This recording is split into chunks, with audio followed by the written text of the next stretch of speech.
Hi interwebs, I'm Rachel. I am the owner of this blog, and I just wanted to make a video because it appears that my intelligence is being questioned and that I'm stupid and stuff of the sort. So I just wanted to make a quick video telling you where I'm getting these claims from, what my background is, how I'm arriving at these conclusions, like what tools I'm using to arrive at these conclusions, and just basically, you know, show you that I'm not crazy. So first of all, I go to Texas Christian University. I will be graduating with a Bachelor's of Science in Mathematics in about 2 weeks. In the fall, I will be attending grad school to get my Master's of Education in Math Education, and after that I plan on teaching high school. I feel like there should be a lot more time and effort being invested into future generations, because if they're not, you know, educated, and if they don't know how to, you know, function in the real world rather than just take a test, like, we're not gonna make it very far. So I'm quite passionate about that, and I'm choosing to teach. It's not like, obviously I have the qualifications to get paid a lot of money with my degree. I get a starting salary of $70,000, but I want to teach. So that's where I'm coming from.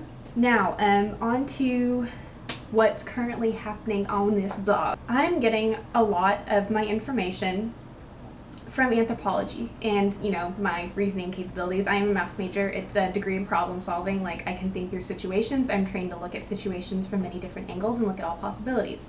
That's just how my brain works. I'm very logical. I try to look at as many options as I can before coming to a conclusion. So I've taken several courses in anthropology, and in doing so I was exposed to a wonderful, wonderful professor. Her name is Dr. Lisa Vanderlinden, and she has been just, you know, a shining beacon in my life. She's just so brilliant and so smart, and she has challenged me to think about things that I never would have before. And I respect her so much for that.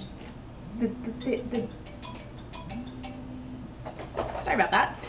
So she's challenged me to think in ways that I never probably would have before, think about things that I never would have before. So she's been very influential, and she's just a wonderful person. So I have taken cultural anthropology courses, and now I am enrolled in a medical anthropology course. And anthropology is the study of people and cultures, and how these cultures form and interact, and how they, you know, just are, like what they are, how are they different, how are they the same. So that's what anthropology is. That's what I'm looking at. When you're looking at these cultures and these situations, you have to look at them within the cultural context, and so that's called looking at something through an ethnographic lens. It's checking your ethnocentrism at the door and really thinking about why this particular culture does things differently. Not viewing it as wrong or right, just, you know, trying to understand it from a cultural insider perspective. Sorry, I didn't define any of those terms. So an ethnographic lens means the lens of that culture. So looking at something through a person who is, you know, native to that culture, like trying to look at it through their eyes and understand where they're coming from. And ethnocentrism is the belief that your culture is right, period. So it'd be like me looking at an Indian culture and being like, with my, you know, American cultural mindset, being like, oh, they're backwards. Why are the wives throwing themselves on funeral pyres? Like, they're so weird. No, you look at it through the cultural perspective, and so you try and see why the women are doing this. Like, it's a culturally accepted practice that the wives throw themselves on the burning funeral pyres of their husband. Don't get me into that practice because I don't agree with it. So with the ethnographic lens and ethnocentrism, like checking that at the door, you have to kind of practice moral relativism. I'm not saying that I believe in moral relativism. I believe that there are objective moral truths. However, when you're looking at cultures, you can't say, oh, they're wrong, case solved. You have to kind of look at it through the cultural lens of that culture. Yeah? So you really kind of have to view what they're doing as right or wrong within the context of culture. I mean, you can make judgments outside of it, but when you're studying something, you need to kind of check yourself at the door and just study the thing. You don't need to bring in outside influences. You need to look at it as it is rather than as you want to see it. Okay, am I making sense? Now I'm going to get on to where I'm getting all this information, because I've done quite a bit of reading and outside research, and this field has become kind of dear to me. Like, before college, I didn't even know what anthropology was, and now it's one of the most interesting fields of study in my opinion. The things that we can learn from other cultures, it's just very, very, very neat. That's the nerd in me coming out. Okay, so I'm just going to show you what I have. First of all is the book that I'm currently reading. It's by a medical anthropologist. His name is Tracy Kidder. It's called Mountains Beyond Mountains. It's about a man named Paul Farmer and his quest to better the Global Health Initiative. It's specifically about multi-drug resistant strains of tuberculosis. But I'm not going to get too much into it. This is why I originally asked you guys if you wanted to post on global health, because this book sparked my interest.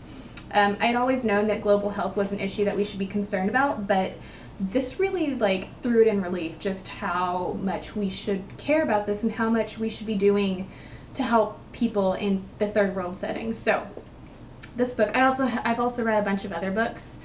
Let's see, there was The Spirit Catches You and You Fall Down by Anne Fadiman. There's Sexing the Body by Anne Fausto Sterling.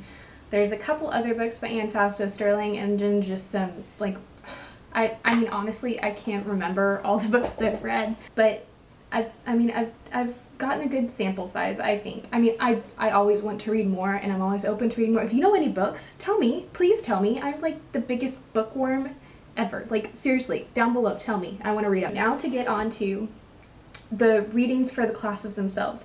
So the first one that I'm going to show you is from a class that I took called Sex, Gender, and Culture, and it was about sex and gender, which aren't the same thing, by the way, and their relation to culture. This is the stack of paper from that class, and these are all two-sided readings.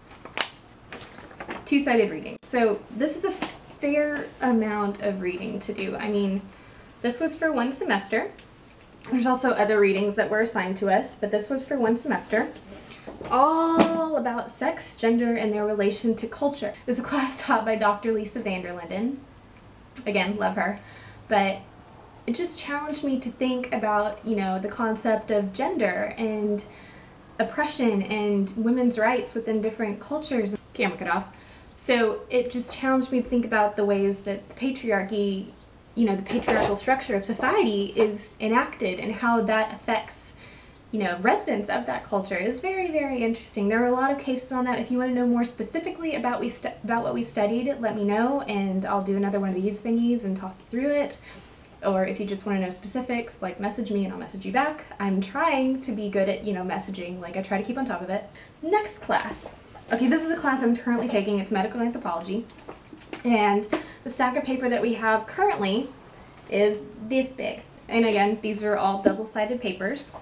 And this class is about looking at health and healing within different cultural contexts. So we've looked at traditional Chinese medicine, we've looked at Ayurvedic medicine, we've looked at shamans and medicine men in other cultural settings. It's just very, very interesting, and it causes you to think, like, maybe Western biomedicine isn't the answer for everything. So there's that. Again, just looking at different cultures and the ways that they approach things. And this final stack that I have was from a class that I took. It was called Mass Media and Culture.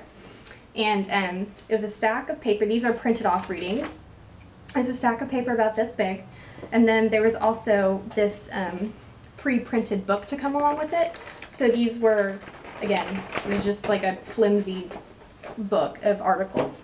So all together, there was this. And that class talked about the media and its influence on culture and the culture's influence on media and like the two-way street that happens there. Really interesting. We did a segment on National Geographic, and you know how you think of National Geographic being like super unbiased and very fair when they represent other cultures?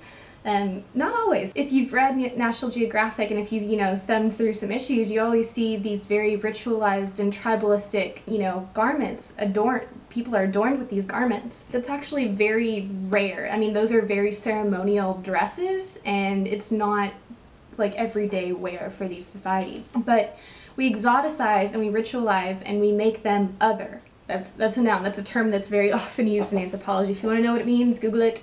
But basically it means that we take someone generally of darker skin and we make them different. We see them as more animalistic, more primal, just different in some way from us, and so they are the other. I actually did a project for that class talking about gendered, well, let me just read you the title of it. It was called Gendered Kitchens, an Analysis of the Gender Disparities Seen in Restaurant Kitchens and Among TV Celebrity Chefs. So that was a very targeted study, and I did a lot of work for it. I basically worked the entire semester on that. It turned into like I think it ended up being like 18 pages. I had a ton of sources. It was my baby. And right now I'm actually doing a project for my medical anthropology class. It's on the patient experience of breast cancer. And I interviewed a close family friend for this. I'm comparing her experience with the macro perspective. So like larger patient experiences of breast cancer and the process through which patients go when they're, you know, first diagnosed with the disease until they're treated, or, you know, that's kind of where I'm coming from. I just wanted to let y'all know that I'm not, you know, like spouting off random information. Like, I have a basis for believing what I do. I've done many readings and I've looked at many different cultures. I'm by no means an expert, so please don't attack me for that. I'm not an expert on anything. I mean, I'm trying to, you know, better myself every day by trying to learn something new, but I'm still quite young. I admit that. I'm 21 years old. I'm not an expert in anything, but I'm not okay with being ignorant. And so it really hurts me when some people accuse me of being ignorant, because I'm not intentionally ignorant. I promise I'm not. I'm like, I'm not just ignoring facts because I don't like them. I don't think that's fair. Like, if your opinion relies on ignoring information, then how strong is your opinion? Like, let's not get into that right now. It kind of cuts me a little bit when people say that I'm being ignorant, or that I don't know what I'm talking about, or that I'm stupid. Again, maybe this is just, you know, my bleeding heart liberalness coming out, but I don't think it's fair, because I've done the work for this, and I'm at least trying to understand what I'm talking about, and I think that's important. So that's kind of what I wanted to say. If you want to know anything else about me, if you want me to do like a question and answer video, I'd be happy to. Let's see, anything else that I've been asked? Oh, I'm liberal. I care about human rights, I care about social issues, and I feel like the leader of our country should care about that too. I'm not okay with a man who thinks it's alright to give super huge tax cuts to the ridiculously rich and that'll help our economy, and I'm not okay with someone who wants to outlaw abortion, because outlawing abortion does not make abortion go away. I don't want to return to a time when women used coat hangers to terminate pregnancies. Ranty, stopping. That stuff is important to me, and I want the leader of this nation to, you know, I want that to be on his radar too. I don't want it to just be about making America the richest country in the world. I want its citizens to be taken care of and protected, and I'm stopping, I promise. I am a liberal, short answer. But I was raised in a very conservative household. Both my parents are still Republican. They're probably going to vote for Romney in November.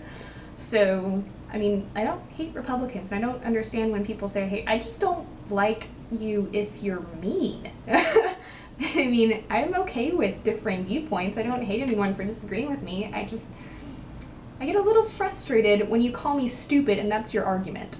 But that's basically all I wanted to say. I'm going to leave y'all with a little quote.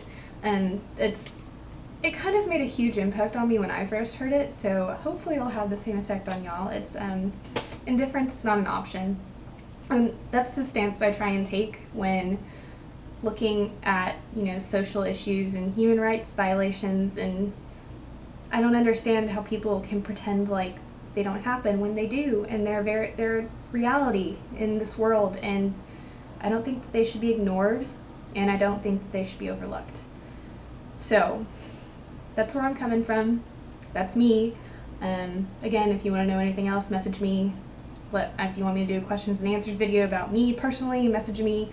I will do what I can to, you know, answer your questions. So I think that's it for now. I'm going to go get back to writing my paper on the patient experience of breast cancer, because I still have a bit of research to do on it, and, you know, typing and all that stuff. So I'm gonna go, but if you stuck it out this long, thank you for watching, and I'll see y'all later. Bye.